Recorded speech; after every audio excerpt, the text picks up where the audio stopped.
예, 오늘은 세상의 나가 아닌 하나님의 나라는 제목으로 하나님 말씀 증가하도록 하겠습니다. 여러분 자신을 가치 있는 존재라고 여기고 있습니까? 나는 정말 가치 있는 존재야. 여러분 자신이 기쁨이 되고 있습니까? 혹은 내가 나여서 행복하다라고 진심으로 고백할 수 있으십니까? 신명기 33장 29절을 보면 이렇게 말씀을 합니다. 이스라엘이여 너는 행복자로다. 자, 여러분의 이름을 넣어서 한번 해볼까요? 시작. 예, 뭐 자신이 없으시네요. 다시요, 시작. 예.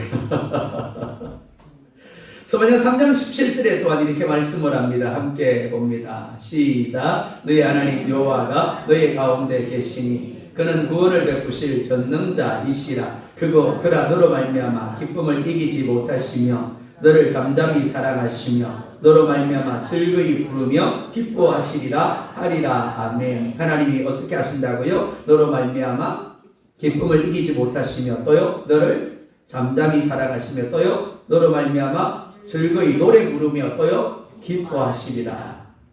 아멘입니까? 예, 하나님이 우리를 향한 마음이 그렇다라는 겁니다. 하나님이 우리를 향하여 호심으로 기뻐하고 호심으로 즐거워하고 호심으로 노래하시고 즐거워하신다라고 말씀을 합니다. 하지만 세상은 끊임없이 이 사실을 짓밟습니다. 키가 작잖아. 너는 못생겼잖아. 너는 가난하잖아. 너는 학력이 낮잖아. 너는 건강하지 못하잖아. 너는 이렇잖아 라는 갖가지 이유로 하나님이 주신 자존감을 빼앗아가 버립니다. 그 대표적인 사람이 바로 사울 왕이었습니다. 사울 왕이 어느 날 백성들이 부르는 노래 소리를 듣습니다. 이렇게 부릅니다. 사울은 천천히요 다윗은 만만히로다. 그 말 한마디가 사울의 마음을 뒤흔들어 버립니다. 그래서 자신의 사위인 다윗을 시기하고 다윗을 죽이려고 합니다. 무려 10년 동안이나 다윗을 죽이기 위하여 쫓아다녔습니다. 사울은 이스라엘의 첫 번째 왕이 되는 축복을 받았습니다. 그러니까 누구라도 부러워할 자리에 있었다라고 할 수 있습니다. 당연히 행복해야 맞습니다.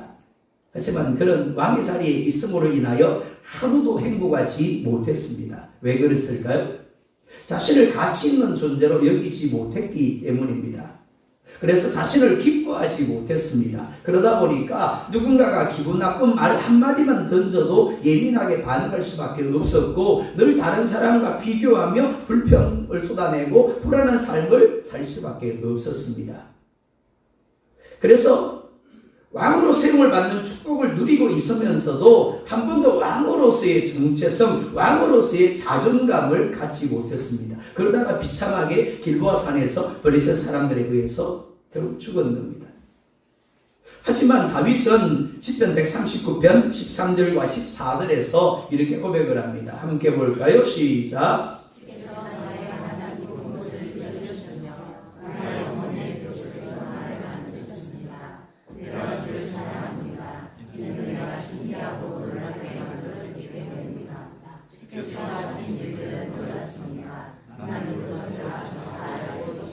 아멘. 우리가 알고 있는 것처럼 다윗은 셀 수 없을 정도로 수많은 고난의 삶을 살았습니다.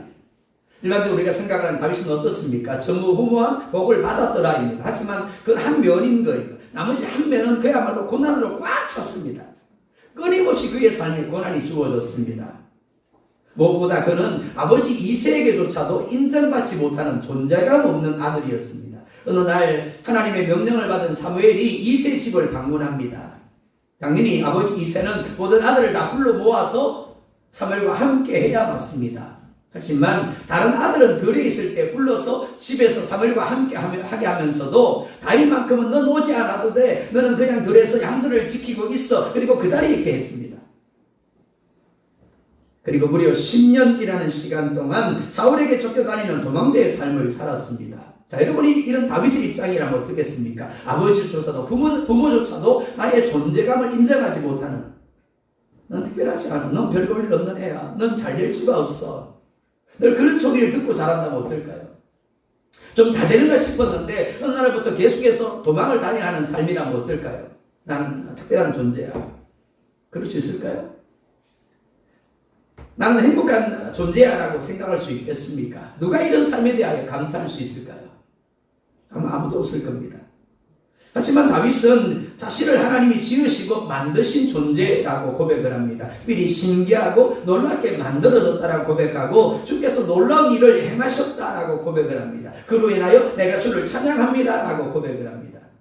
어떻게 그럴 수 있었을까요? 자신의 배경이나 자신의 조건이 아니라 하나님의 넘치는 사랑에 반응했기 때문입니다.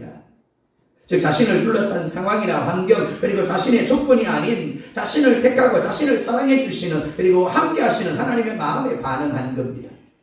그리고 그 자존감이 이스라엘의 그리고 자신의 삶에 전무후무한 축복을 가져와 누리게 한 겁니다. 여러분 어떻습니까? 여러분은 가정과 일터에서 그리고 교회에서 사랑받고 있다고 느끼고 있습니까? 하나님이 여러분을 신기하고 놀랍게 지으셨다고 믿고 있습니까?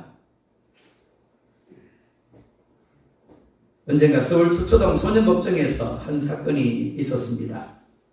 친구들과 함께 오토바이를 훔쳐 달아난 혐의로 한 소녀가 구속이 되었습니다. 그리고 홀어머니가 방청석에서 지켜보는 가운데 재판을 받게 되어졌습니다.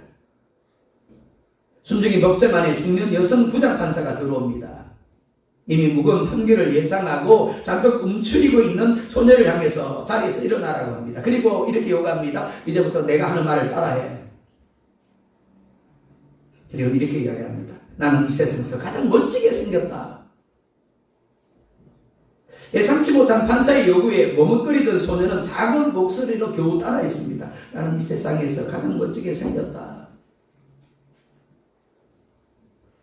판사가 더 큰 소리로 따라하라고 합니다. 나는 이 세상에 두려울 것이 없다. 이 세상은 나 혼자가 아니다. 나는 무엇이든지 할 수 있다. 점점 큰 목소리로 따라하던 소녀는 이 세상은 나 혼자가 아니다 라고 외치다가 결국 울음이 터져버렸습니다. 소녀는 이미 14건의 절도와 폭행 등의 범죄를 저질렀기 때문에 이번에는 무거운 형을 받을 수밖에 없었습니다. 하지만 판사는 소녀를 하여금 단지 외치게 하고 그리고 소녀를 풀어주었습니다. 소녀는 작년 초까지만 해도 어려운 가정 환경에도 불구하고 반에서 상위권 성적을 유지하며 장래 간호사가 꿈이었던 학생이었습니다. 그런데 1년 전 집으로 돌아가는 길에 남학생 여러 명에게 집단 폭행을 당합니다.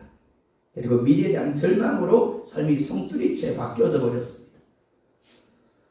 당시 후유증으로 병원에 치료를 받았고 그 충격으로 홀어머니는 중풍으로 쓰러졌습니다. 그때부터 학교를 겉돌면서 나쁜 학생들과 어울려 다니며 범행을 하게 되어진 겁니다. 판사는 눈물이 범벅이 된 소녀를 앞으로 불러세우고 이렇게 말을 했습니다. 야, 이 세상에서 누가 가장 중요할까? 그건 바로 너야. 이 사실을 네가 잊지 말았으면 좋겠다. 그리고 두 손을 뻗어서 소녀의 손을 잡아주었습니다. 사랑하는 성도 여러분, 이 소녀처럼 우리도 사랑받기 위해 태어났지만 사랑받고 싶어 하지만 사랑이 아니라 갖가지 이유로 자존감의 상처를 입습니다. 그리고 그로 인하여 자존감은 낮아질 대로 낮아져서 스스로에 대하여 기뻐하지 못하고 사랑하지 못하며 행복해하지 못하게 됩니다. 하지만 그럴지라도 우리가 기억해야 할 사실은 하나님이 우리를 사랑하시며 우리로 인하여 기쁨을 이기지 못하신다라는 겁니다. 우리를 보시면서 즐거워하신다라는 거죠. 자, 옆 사람을 보면서 이렇게 한번 고백을 해보십시다. 나는 이 세상에서 가장 멋지게 생겼다. 자, 옆 사람 보면서 고백합시다. 시작. 또 하나요. 나는 이 세상에 두려울 것이 없다. 또 합니다. 이 세상은 나 혼자가 아니다. 또요. 나는 무엇이든 할 수 있다. 아니 저보고 말고요. 옆에 보고 하라고요. 옆에. 꼭 옆에 보고 하라 그러면 저를 보고 하시네. 알아요. 저는 여러분들이 그런 거. 그렇습니다. 하나님 안에서의 나는 어떨까요? 네가 가장 제일 멋지게 생겼어. 네가 가장 예뻐. 나는 이 세상에 두려울 것이 없는 겁니다. 하나님 나의 애기시니까. 하나님들과 함께 하시니까 나는 혼자가 아닌 겁니다. 하나님이 나라에 함께 하시니까 나는 무엇이든지 할 수 있는 겁니다. 그런 여러분 되기를 주님으로 축복합니다. 첫 번째로 오늘 본문은 하나님의 선택, 즉 에클레고마이를 말씀을 합니다. 4절 말씀 넘겨주세요. 시작.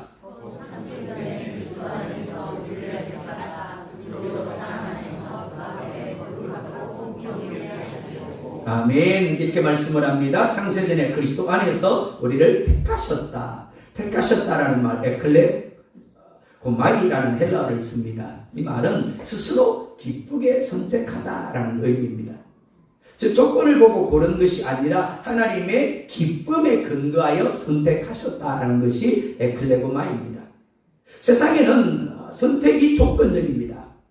능력이, 그리고 외모가, 배경이 더 나은 조건이 있어야만 선택을 받을 수가 있습니다. 한번 물어볼까요? 결혼하셨으니까 결혼할 때 어떤 조건을 가지고 선택하셨죠? 1번 남보다 못생겼다. 2번 남보다 능력이 없다. 3번 남보다 배경이 없다. 그럼에도 불구하고 내가 사랑 안 하면 남들이 사랑 안 해줄 것 같아서 내가 선택했다. 자, 손 들어볼까요?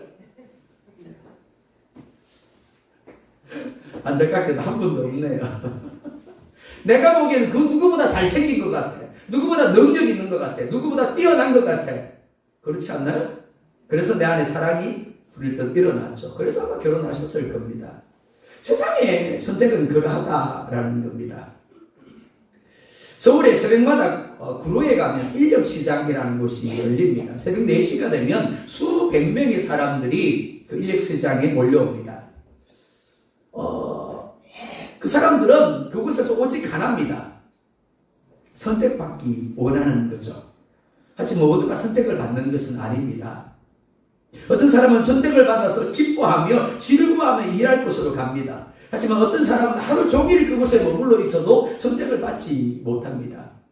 그러니까 그들은 그곳에서 하루 종일 머물면서 막걸리를 마시고 절망하면서 다시 이제 집으로 돌아가는 거죠.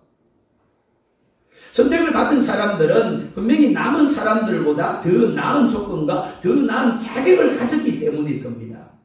그러니까 선택을 받지 못한 사람에게는 더 나은 자격과 조건은 늘 걸려 넘어지는 숯불이가 되고 경관진이 될 수밖에 없습니다. 내가 좀 더 키가 크더라면, 내가 좀 더 강하게 생겼더라면, 내가 이랬더라면 나도 선택을 받았을 텐데, 늘 절망하는 거죠. 늘 좌절할 수밖에 없는 겁니다.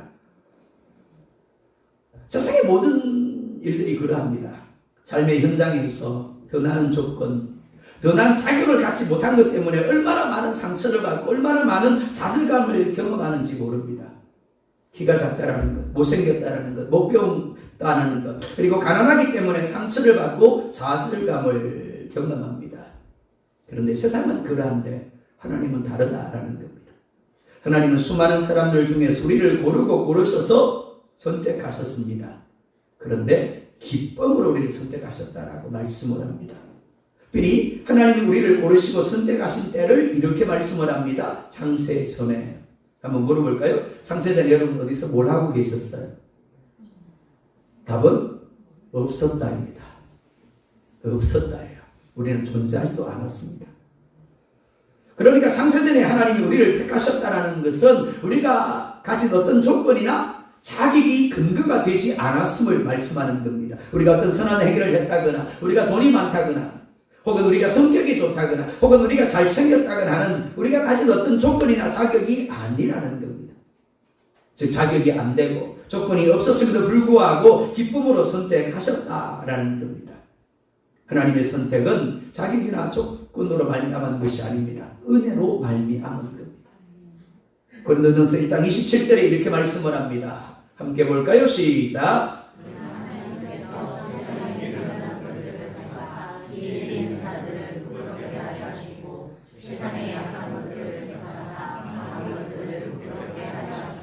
아멘. 세상은 지혜 있는 자를 선택합니다. 하지만 하나님은 뭐라고요? 미련한 자를 선택하신대요. 세상은 강한 자를 높이지만 하나님은 약한 자를 택하셔서 그를 통하여 일하신다라고 말씀을 합니다. 이것이 하나님의 방식입니다. 하나님은 조건 없는 사랑으로 우리를 보시며 기쁨을 이기지 못하십니다. 하나님이 모세를 바로에게 보내어 이스라엘을 구원하게 하려 합니다. 하지만 모세가 이렇게 대답을 합니다. 하나님, 보낼 만한 자를 보내십시오. 또 이렇게 이야기를 합니다. 나는 입이 둔한 자입니다. 맞습니다. 세상적인 기준으로 본다면 모세는 선택함을 받을 만한 사람이 아닙니다. 하지만 하나님은 보낼 만한 자가 아닌 모세를 택하셨고 입이 둔한 모세를 택하셨고 그런 모세를 보내십니다. 그리고 그가 가진 쓴뿌리와 그가 가진 상처들을 치료하심으로 40년 동안 그 누구도 못할 이스라엘 백성들을 이끌어서 약속의 땅까지 이르게 합니다. 우리 안에는 우리가 인정하든지 인정하지 아니하든지 모세가 가졌던 것과 같은 갖가지 마음의 상처들이 있습니다. 그냥 있는 정도가 아닙니다. 가득하고 충만합니다. 여러분들 과식했을 때 어떻습니까? 누군가가 배를 쿡 찌르면 어떻게 해요? 네, 나오죠? 네, 나옵니다. 우리가 그렇다라는 겁니다. 엄마 뱃속에서부터 자라오면서 받은 상처들이 얼마나 많은지, 겪은 좌절감들이 얼마나 많은지 건드리기만 해도 쏟아 나올 그런 상태라는 겁니다. 작은 일에도 쉽게 절망합니다. 탄식합니다. 다른 사람이 던지는 작은 말에, 작은 행동에 예민하게 반응을 합니다. 그리고 분을 받을 때가 얼마나 많은지 모릅니다. 쓴뿌리를 가진 우리, 세상이 원하는 자격이나 조건을 갖추지 못한 우리를 세상은 결코 인정하지 않습니다. 사랑하지 않아요. 단지 절망하게 할 뿐입니다. 다른 사람들도 마찬가지입니다. 자신이 원하는 자격과 조건이 있을 때는 우리를 가까이하고 우리와 함께하고 우리를 기뻐하고 우리를 사랑하지만 그렇지 아니할 때는 여지없이 우리에게 상처를 안겨줍니다. 하지만 하나님은 다릅니다. 하나님은 우리가 태어나기도 전에 우리를 기뻐하셨고 우리를 사랑하셨습니다. 그리고 우리를 선택하셨습니다. 이게 뭐라고요? 복음인 겁니다. 그렇습니다. 하나님은 완벽한 자를 찾지 않습니다. 잘난 일을 찾지 않습니다. 깨진 자, 상처받은 자, 자격 없는 자를 부르시고 그들을 치료하시고 사용하심으로 그들을 통하여 영광을 드러내시는 겁니다. 그게 바로 우리들입니다. 두 번째로 오늘 본문은 하나님의 사랑이 계속과 함께 하심으로 나타남을 말씀을 합니다. 하나님 우리를 사랑하십니다. 그런데 단지 입술로만 내가 너 사랑해 라고 말씀하지 않았습니다. 십자가를 통하여 우리를 향한 사랑이 어떠한 것인가를 확정하셨습니다. 로마서 5장 8절에 이렇게 말씀을 합니다. 함께 볼까요? 우리가 아직 죄인 되었을 때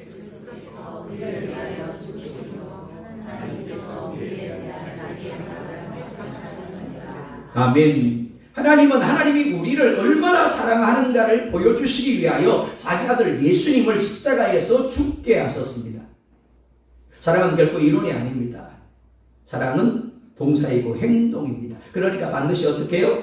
대가 지불이 있어야 합니다. 하나님은 그 아들 예수님을 우리를 향한 사랑의 대가로 십자가에서 죽게 하셨습니다. 그리고 우리를 양자 양녀가 되게 하셨습니다. 이것이 우리를 향한 하나님의 사랑이고 그 기쁘신 뜻대로가 의미하는 겁니다. 하나님은 사랑 없는 선택을 하지 않으셨습니다.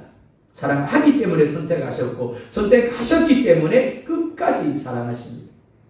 3절에 이렇게 말씀을 합니다. 3절 함께 볼까요? 찬송하리로다.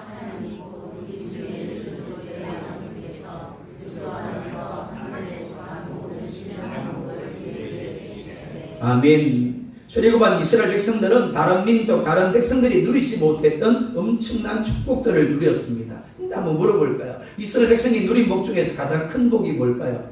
만나 먹은 거? 아니면 메추라기 먹은 거? 아니면 반석에 나는 생수를 마신 거? 아니면 가나안 땅을 차지한 거? 뭐라고 생각하십니까? 그 어떤 것도 아닙니다. 하나님이 그들의 하나님이 되셔서 그들과 함께 하셨다라는 겁니다. 그게 가장 큰 복입니다. 하나님은 40년 동안 낮에도 밤에도 그들이 하나님을 인정하든 인정하지 아니하든지 구름기둥 불기둥으로 그들에게서 떠나지 아니하고 함께 하셨습니다. 두 번째, 하나님이 약속하신 바를 온전히 이룰 때까지, 즉 가나안에 들어가기까지 그들을 온전히 인도하셨습니다. 출애굽을 하는 데 있어서 이스라엘 자손들이 한 것은 아무것도 없었습니다. 이는 광야 40년 생활도 마찬가지입니다. 그런데 느헤미야 9장 21절을 보면 이렇게 말씀을 합니다. 함께 볼까요? 40년 동안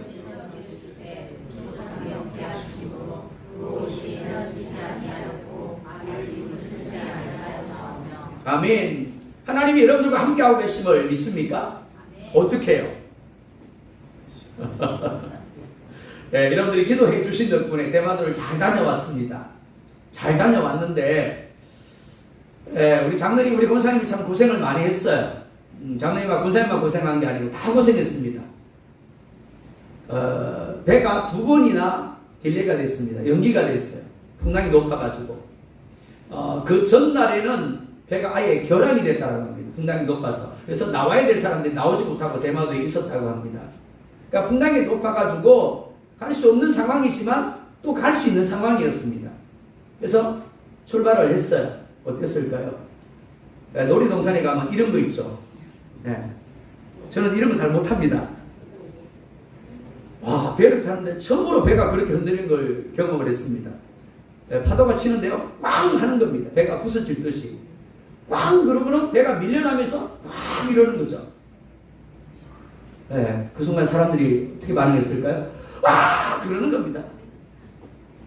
키미테를 붙였는데도 소용이 없어요. 난리 났습니다. 그 중에도 참 우리 장로님은 대단하더라고요. 가만히 계시면 멀쩡하게 멀미도 안 하시고. 다른 사람 다 죽는다 그러고 소리를 막 지르고 억지로 막 자려고 이러고 있는데 장로님 사방을 둘러보고 계시고 정말 그때 간절하게 다들 주님을 불렀습니다. 죽으면 안 되니까. 그죠? 목사님, 장로님들이 거기서 만약에 순교했다 생각해 보십시오. 그 교회들이 정말 한순간에 목회자를 잃고 장로님을 잃어버리면 큰일 나는 거 아닙니까? 그죠? 하나님 이러면 안 됩니다. 어쨌든 잘 도착을 했어요. 오는 날도 좀 불안했어요. 왜? 비가 계속 오더라고요. 오늘 날도 불안했는데 어떻게 됐을까요? 야, 다행히 또 오는데 우리는 그래도 몇 번 울렁이더니 괜찮더라고요.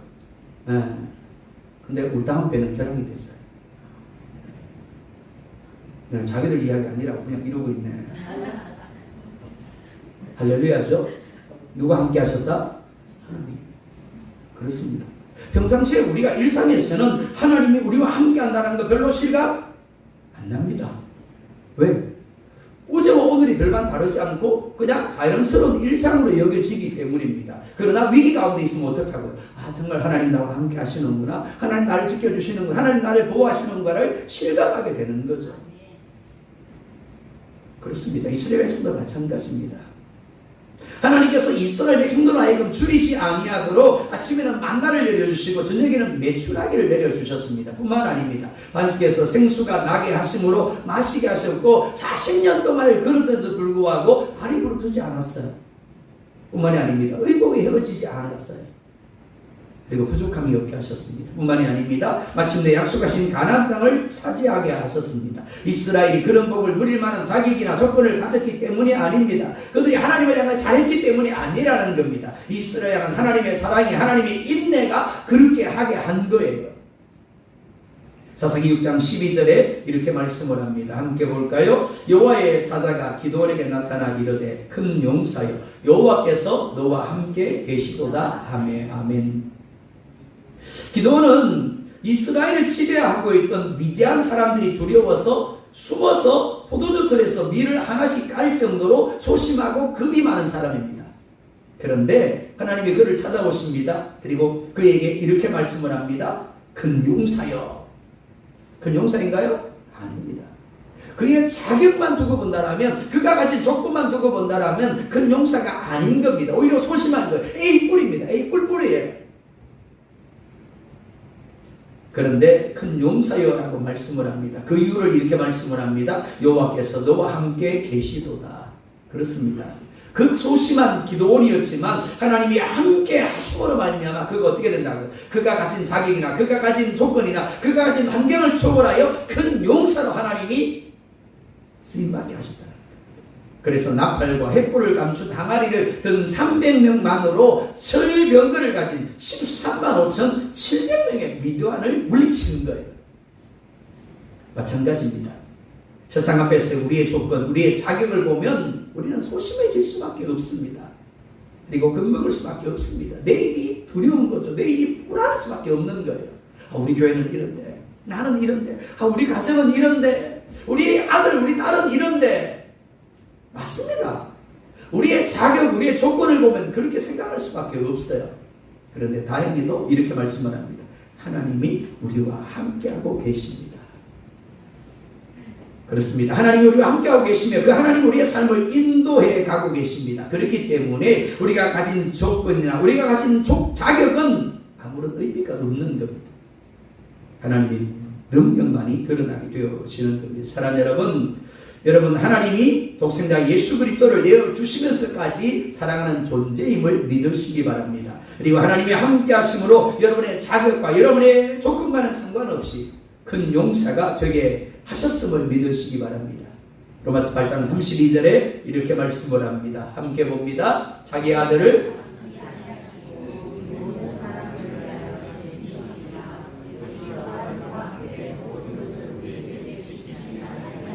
아멘. 하나님이 여러분을 사랑하십니다. 그리고 택하셨습니다. 그리고 그 아들 예수님을 십자가에서 위하여 죽게 하셨습니다. 그리고 하나님이 동일한 사랑으로 여러분들과 함께하고 계시며 여러분의 삶을 이끌어가고 계십니다. 사랑하는 여러분 결코 혼자가 아닙니다.